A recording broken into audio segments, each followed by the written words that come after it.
Hello everyone, welcome you all to Physics Warrior. आज के lecture में हम देखेंगे पी टाइप सेमीकंडक्टर। इससे पहले वाले लेक्चर मीन्स लास्ट लेक्चर में हमने देखा एन टाइप सेमीकंडक्टर। जब भी हम किसी भी प्योर सेमीकंडक्टर को डोप करते हैं तो या तो हमें एन टाइप सेमीकंडक्टर मिलता है या तो पी टाइप सेमीकंडक्टर मिलता है। मीन्स जो हम इम्प्योरिटी एटम ले रहे हैं उसके ऊपर ये डिपेंड करता है कि वो पी टाइप होगा या एन टाइप होगा। जो हमारे पास डोपिंग के बाद जो सेमीकंडक्टर मिलता है उसे हम एक्सट्रिंसिक सेमीकंडक्टर कहते हैं। तो एक्सट्रिंसिक के दो पार्ट होते हैं, एक एन टाइप एक पी टाइप। एन टाइप को हमने लास्ट लेक्चर में देखा, आज हम देखेंगे पी टाइप सेमीकंडक्टर। जब पेंटावेलेंट इम्प्योरिटी एटम का यूज़ हम करते हैं तो वहाँ पे हमें मिलता है जो सेमीकंडक्टर वो होता है एन टाइप, और जब हम ट्राईवेलेंट का यूज़ करेंगे तो मिलेगा हमें पी टाइप। तो वही देखेंगे। जो पी टाइप होता है यहाँ पे पी स्टैंड करता है पॉजिटिव टाइप सेमीकंडक्टर के लिए। तो यहाँ पे पी जो है वो पॉजिटिव के लिए स्टैंड करता है। वो कैसे आगे आएंगे, आगे लेक्चर में देखेंगे हम। ट्राईवेलेंट इम्प्योरिटी एटम, जो हम किसी भी प्योर सेमीकंडक्टर को जब डोप करेंगे, ट्राईवेलेंट इम्प्योरिटी एटम मीन्स इनके पास 3 वैलेंस इलेक्ट्रॉन होंगे। 3 वैलेंस इलेक्ट्रॉन, 3 वैलेंस इलेक्ट्रॉन्स। जैसे कि बोरॉन हो गया, एल्यूमिनियम हो गया, इंडियम मीन्स थर्ड ग्रुप जो है पीरियोडिक टेबल का, उसमें जो एलिमेंट है उनके पास ट्राईवेलेंट होते हैं। वो क्या करेंगे, रिप्लेस करेगा प्योर सिलिकॉन क्रिस्टल या प्योर जर्मेनियम क्रिस्टल है, जो भी आपने क्रिस्टल लिया है। अगर हमने सपोज करिए एल्यूमिनियम या बोरॉन यूज़ किया, यहाँ पे बोरॉन हमने ट्राईवेलेंट इम्प्योरिटी यूज़ किया, और ड्रॉपिंग प्रोसेस जब हम करेंगे तो ये क्या करेगा, एक सिलिकॉन एटम को क्रिस्टल से रिमूव करेगा और वहाँ से बोरॉन रिप्लेस कर देगा। वहाँ पे मीन्स बोरॉन आ जाएगा। एक सिलिकॉन को ये यहाँ से रिमूव करके यहाँ पे बोरॉन आ जाएगा या एल्यूमिनियम आ जाएगा। जो भी हम ट्राईवेलेंट इम्प्योरिटी यूज़ करेंगे वो वहाँ पे रिप्लेस कर लेगा उसे। 3 valence electron of aluminium for 3 covalent bonds with neighbouring silicon atom. जैसा कि हमने देखा कि लास्ट लेक्चर में जब एन टाइप का हमने देखा तो वहाँ पे पेंटावेलेंट, जैसे कि हमने फास्फोरस देखा था, उसके पास 5 वैलेंस इलेक्ट्रॉन थे और उसमें से 4 कोवेलेंट बॉन्ड फॉर्म कर रहे थे। लेकिन इस केस में यहाँ पे जैसे एल्यूमिनियम है उसके पास 3 वैलेंस इलेक्ट्रॉन है। जब वो कोवेलेंट बॉन्ड फॉर्म करेगा तो 3 कोवेलेंट बॉन्ड ही फॉर्म कर सकता है, क्योंकि उसके पास मैक्सिमम नंबर ऑफ जो वैलेंस इलेक्ट्रॉन है वो 3 ही है। तो इसकी वजह से जो एक साइड क्या होगी, अब यहाँ पे तो बनना चाहिए था 4 कोवेलेंट बॉन्ड, लेकिन यहाँ पे बन रहा है 3 बनने की वजह से जो एक साइड होती है वो वैकेंट हो जाती है, मीन्स वहाँ पे होल क्रिएट हो जाता है। तो वही है, vacancy is left eight one side of trivalent impurity atom. तो जो ट्राईवेलेंट इम्प्योरिटी एटम है वहाँ पे एक होल क्रिएट हो जाएगा उसके एक साइड पे, किसी भी साइड पे। और आपको पता है कि जब मैंने आपको होल एक्सप्लेन किया था वहाँ पे बताया था कि होल जब इलेक्ट्रिक फील्ड में हम रखते हैं वैलेंस बैंड को, तो जो होल होता है वो उसमें मीन्स जो इलेक्ट्रॉन होता है वैलेंस बैंड में वो कोवेलेंट बॉन्ड से कहीं से जंप करके उसको वैलेंस जो होल होता है उसको, इस जो होल होता है ये तो वैकेंट साइट है, इसे फिल करने के लिए एक इलेक्ट्रॉन आता है कोवेलेंट बॉन्ड से ब्रेक करके, मीन्स तो वहाँ से जंप करके आ जाएगा होल पे। तो इसकी वजह से क्या होता है, जब हम इलेक्ट्रिक फील्ड में जब रखेंगे तो इस तरह से जब इलेक्ट्रॉन जंप करेगा तो आपको पता है जब मूवमेंट होगा इलेक्ट्रॉन को तो वो क्या करेगा, इलेक्ट्रिकल कंडक्टिविटी में सपोर्ट करेगा या फिर क्या करेगा, उसमें पार्टिसिपेट करेगा। तो on application of electric field an electron from one covalent bond में jumps to hole and a new hole appear at the site of electron. यही जब हम इलेक्ट्रिक फील्ड में रखेंगे तो क्या करेगा, एक जो कोवेलेंट बॉन्ड से इलेक्ट्रॉन क्या करेगा, जंप करेगा और होल पे चला जाएगा, मीन्स वैकेंट साइड पे चला जाएगा। और जहाँ से सपोज़ करिए यहाँ पे होल था, ये इलेक्ट्रॉन था, जब हमने इलेक्ट्रिक फील्ड लगाई तो ये इलेक्ट्रॉन क्या करेगा, जंप करेगा यहाँ पे। तो इसकी वजह से जो नेक्स्ट बनेगा हमारे पास, तो यहाँ पे इलेक्ट्रॉन हो जाएगा और यहाँ पे होल हो जाएगा। तो इस तरह से यही कह रहा है कि जब इलेक्ट्रॉन क्या करेगा, कोवेलेंट से टूट कर आएगा, जंप करेगा और इस वैकेंट साइड मीन्स होल को यहाँ पे फिल करेगा, तो इसकी वजह से जो जहाँ पे पहले इलेक्ट्रॉन था वहाँ पे होल क्रिएट हो जाएगा। This requires very small amount of energy. और जो इलेक्ट्रॉन है आपको पता है कि मूवमेंट करेगा यहाँ से, अगर यहाँ जाएगा तो उसे कुछ एनर्जी चाहिए। तो ये जो एनर्जी होती है वो बहुत मिनिमम होती है। जैसा हमने एन टाइप में देखा था कि 0.01 इलेक्ट्रॉन वोल्ट होता है जर्मेनियम में, तो इस केस में भी इतना ही होता है, और सिलिकॉन में होता है 0.05 इलेक्ट्रॉन वोल्ट के इक्वल। तो यहाँ तक पॉज करके नोट डाउन कर लीजिए, फिर देखते हैं इसका क्रिस्टल स्ट्रक्चर। तो आई होप आप लोगों ने यहाँ तक नोट डाउन कर लिया होगा।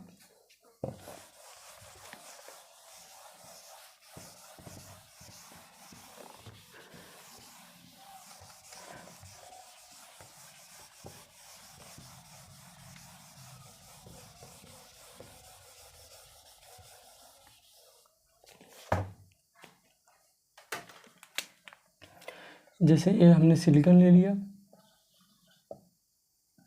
ये सिलिकॉन का क्रिस्टल है।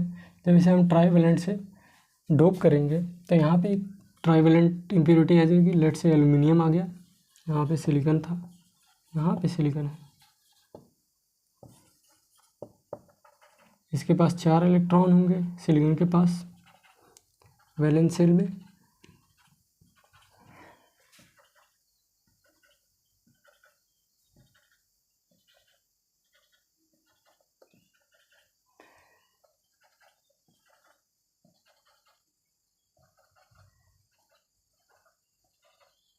और जो एल्यूमिनियम है उसके पास 3 वैलेंस इलेक्ट्रॉन होंगे। यहाँ से इलेक्ट्रॉन,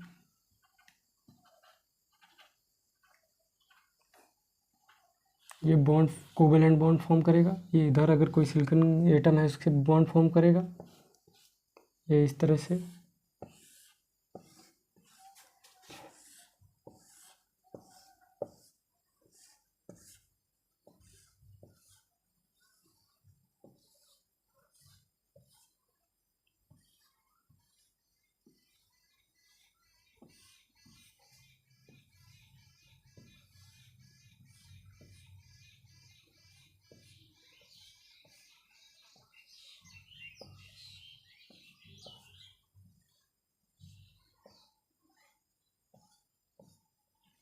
अब आप देख रहे हैं कि यहाँ पे जो पी टाइप सेमीकंडक्टर है, इसमें यहाँ पे सबने कोवेलेंट बॉन्ड बना लिया, लेकिन जो ये ट्राईवेलेंट इम्प्योरिटी है यहाँ पे एक होल क्रिएट हो जाएगा। ये क्या होगा, होल रहेगा, यहाँ पे वैकेंट साइट रहेगी, तो इसकी वजह से यहाँ पे एक होल होता है। तो ये पी टाइप सेमीकंडक्टर का कुछ इस प्रकार से क्रिस्टल स्ट्रक्चर होता है। जब हम इसको इलेक्ट्रिक फील्ड में रखेंगे तो कोई भी कोवेलेंट बॉन्ड क्या होगा, ब्रेक करेगा, और इलेक्ट्रॉन जो होगा वो क्या करेगा, जंप करेगा कोवेलेंट बॉन्ड से और इस वैकेंट साइड को फिल करेगा, जिसकी वजह से यहाँ पे मूवमेंट हो जाएगा। होल यहाँ से यहाँ मूव करेगा, फिर इस तरह से वो क्रिस्टल में मूव करता रहेगा। जब हम इलेक्ट्रिक फील्ड अप्लाई करेंगे, और एनर्जी आपको पता है कि यहाँ से मूव करने के लिए बहुत ही कम चाहिए, जो कि 0.01 इलेक्ट्रॉन वोल्ट, 0.05 इलेक्ट्रॉन वोल्ट इन सिलिकॉन के केस में। तो वो जो इतनी कम एनर्जी है वो रूम टेम्परेचर पे भी अवेलेबल होती है, इसलिए ये जो होल होते हैं वो मूव करते रहते हैं। मीन्स इलेक्ट्रॉन मूवमेंट हो रहा है तो इनडायरेक्टली वे से होल भी मूव कर रहा है। तो इसे पॉज करके नोट डाउन कर लीजिए।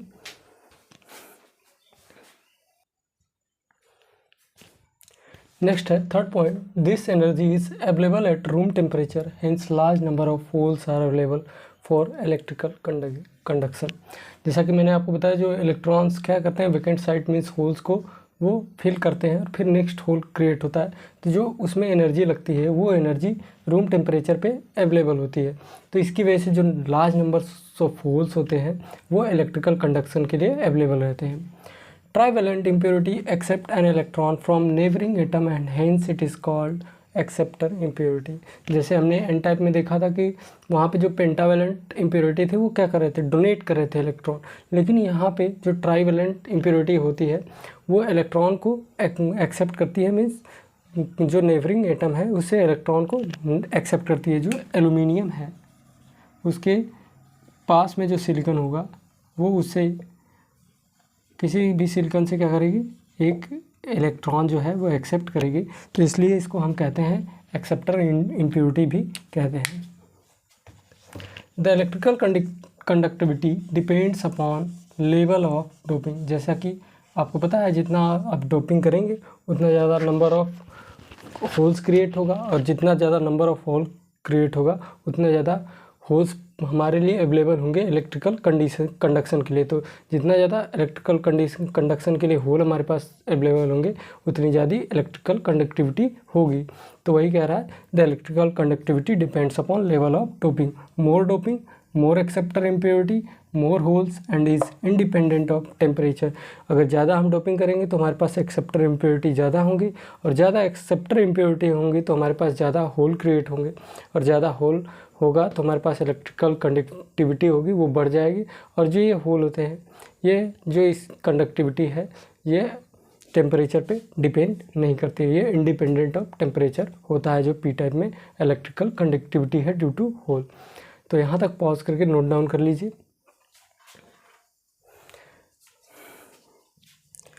आई होप आप लोगों ने लिख लिया होगा।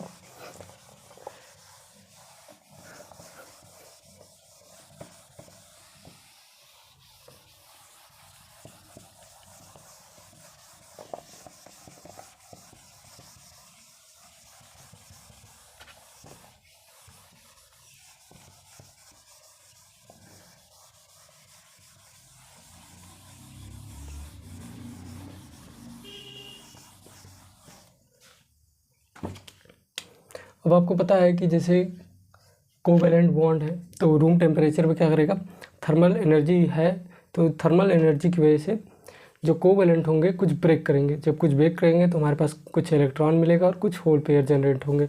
तो वही होगा few covalent bonds, few covalent bonds, covalent bonds में ब्रेक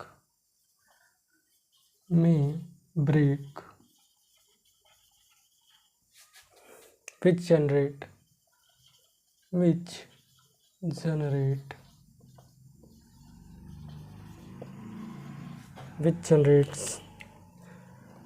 free electrons।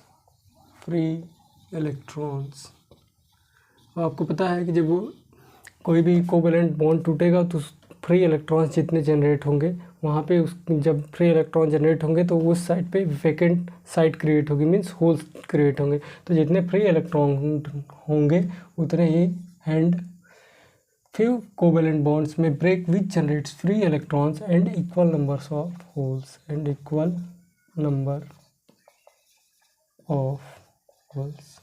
जितने हमारे पास फ्री इलेक्ट्रॉन जनरेट होंगे कोवैलेंट बॉन्ड टूटने की वजह से उतने ही नंबर ऑफ होल्स भी जनरेट होंगे।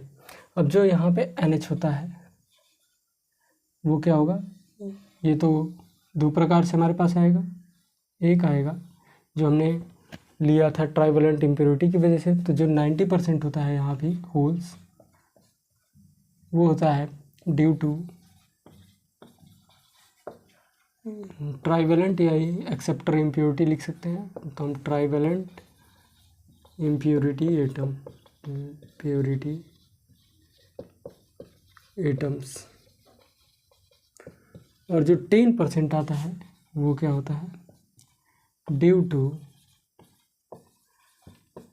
Breaking of covalent bond, due to breaking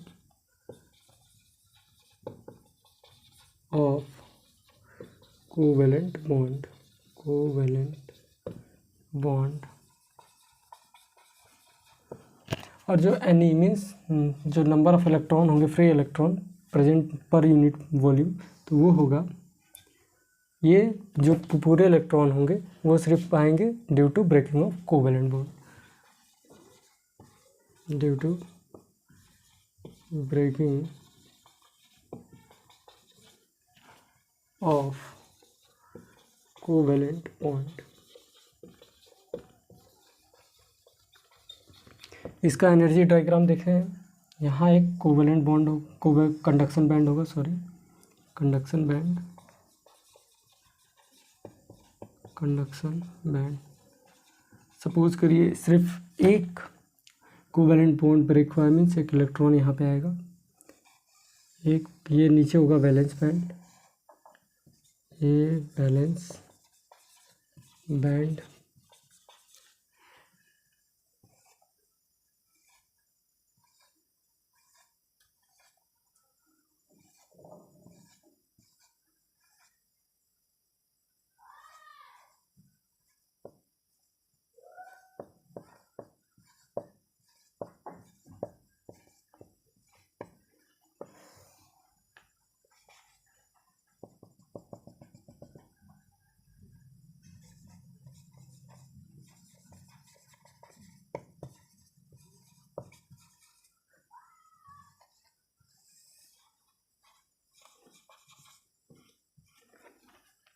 ये इस तरह से इसकी एनर्जी लेवल होगी। यहाँ पे कंडक्शन बैंड में जो इलेक्ट्रॉन प्रेजेंट होगा वो due to breaking of covalent bond की वजह से प्रेजेंट होगा, और यहाँ पे जो वैलेंस बैंड होगा उसमें होल भी प्रेजेंट होगा और इलेक्ट्रॉन भी प्रेजेंट होगा। होल तो प्रेजेंट आपको पता है, ट्राइवेलेंट इम्प्योरिटी, इसकी वजह से वैकेंट साइट क्रिएट हो रही है, वैकेंट साइट क्रिएट हो रही है मीन्स होल क्रिएट हो रहा है। और जो इलेक्ट्रॉन है वो वैलेंस बैंड है, तो वैलेंस सेल में जो इलेक्ट्रॉन होंगे वो वैलेंस बैंड में प्रेजेंट रहेंगे इलेक्ट्रॉन। और ये जो होता है एक थोड़ी सी ऊपर इसके एक्सेप्टर लेवल होता है, जैसे पेंटावेलेंट के केस में था, एन टाइप के केस में था, एन टाइप कंडक्टर के केस में था, कंडक्शन बैंड के जस्ट नीचे था वहाँ पे डोनर लेवल, तो यहाँ पे होता है एक्सेप्टर लेवल। और इसकी जो वैल्यू होती है वो होती है 0.05 electron volt for silicon and 0.01 electron volt for germanium. और आपको इस तरह से पता ही है कि यहाँ पे ये प्योर सिलिकॉन के लिए होगा 1.1 electron volt for silicon and 0.74 electron volt for germanium. और इसमें जो होल्स प्रेजेंट होते हैं, इसमें से 9 जो होल होंगे, 9 होल्स, सपोज करिए अगर 10 प्रेजेंट है तो 9 होल्स जो होंगे वो ड्यू टू होंगे, 9 holes due to impurity atom,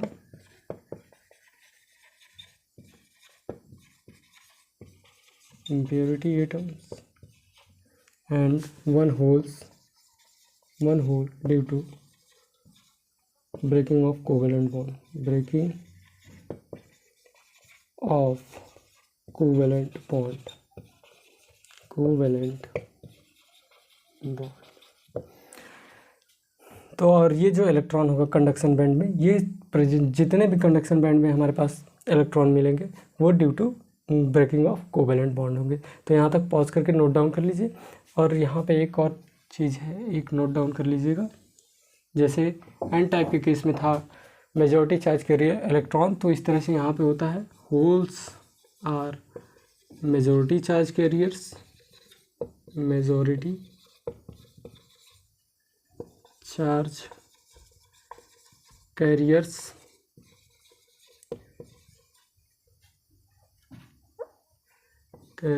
while electrons are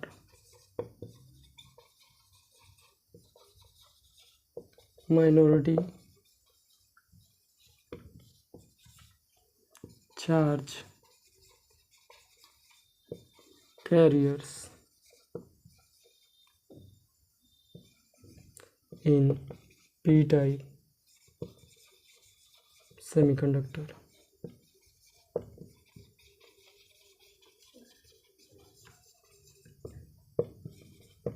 और यहाँ पे जो यहाँ पे NH होगा वो मच ग्रेटर होगा Ne से। तो पॉज करके नोट डाउन कर लीजिए। ये थोड़ा सा नीचे वाला नहीं आ रहा है, तो यह इसको मैं यहाँ पे लिख देता हूँ ऊपर थोड़ा सा।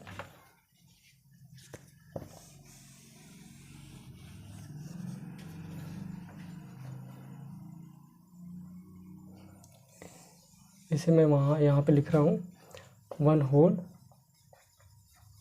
Due to breaking of covalent bond, due to breaking of covalent bond.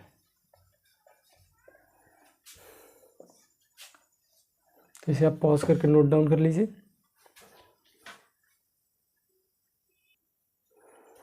Next है पी टाइप।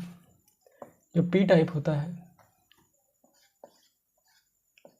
जैसे एन टाइप में P N stand for negative था, ऐसे पी टाइप में जो होता है ये पी स्टैंड करता है पॉजिटिव के लिए।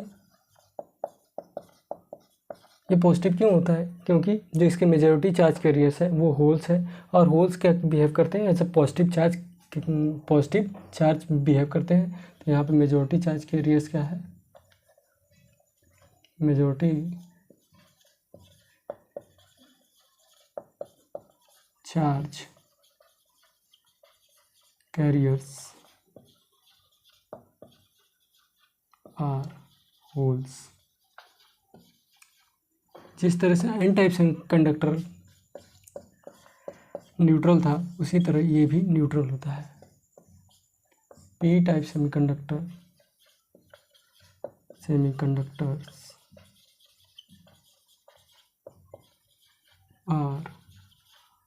Also neutral. अब जैसे कि हम यहाँ पे ट्राईवेलेंट इम्प्योरिटी यूज़ कर रहे हैं, उसमें एक वैलेंस इलेक्ट्रॉन कम है। जब एक वैलेंस इलेक्ट्रॉन कम है लेकिन उसमें जो प्रोटॉन है, प्रोटॉन की संख्या भी उसमें भी नंबर कम है, तो इसकी वजह से जो ऐसे हमने देखा था कि जो वो एन टाइप था उसमें जो एक सिलिकॉन और एक फास्फोरस मिला के उसमें 29 इलेक्ट्रॉन और 29 प्रोटॉन बन रहे थे, जिसकी वजह से इलेक्ट्रिकली न्यूट्रल था। और जब पी टाइप में देखेंगे, अगर एक सिलिकॉन है और एक एल्यूमिनियम है, तो यहाँ पे क्या बनेगा, यहाँ पे बन जाएगा 27 इलेक्ट्रॉन हो जाएंगे और 27 प्रोटॉन हो जाएंगे। तो इसकी वजह से इस पे पॉजिटिव चार्ज है और ये निगेटिव चार्ज है, equal positive and equal negative हो जाएगा, तो ये क्या हो जाएगा, एटम इलेक्ट्रिकली न्यूट्रल हो जाएगा। तो पॉज करके वीडियो नोट डाउन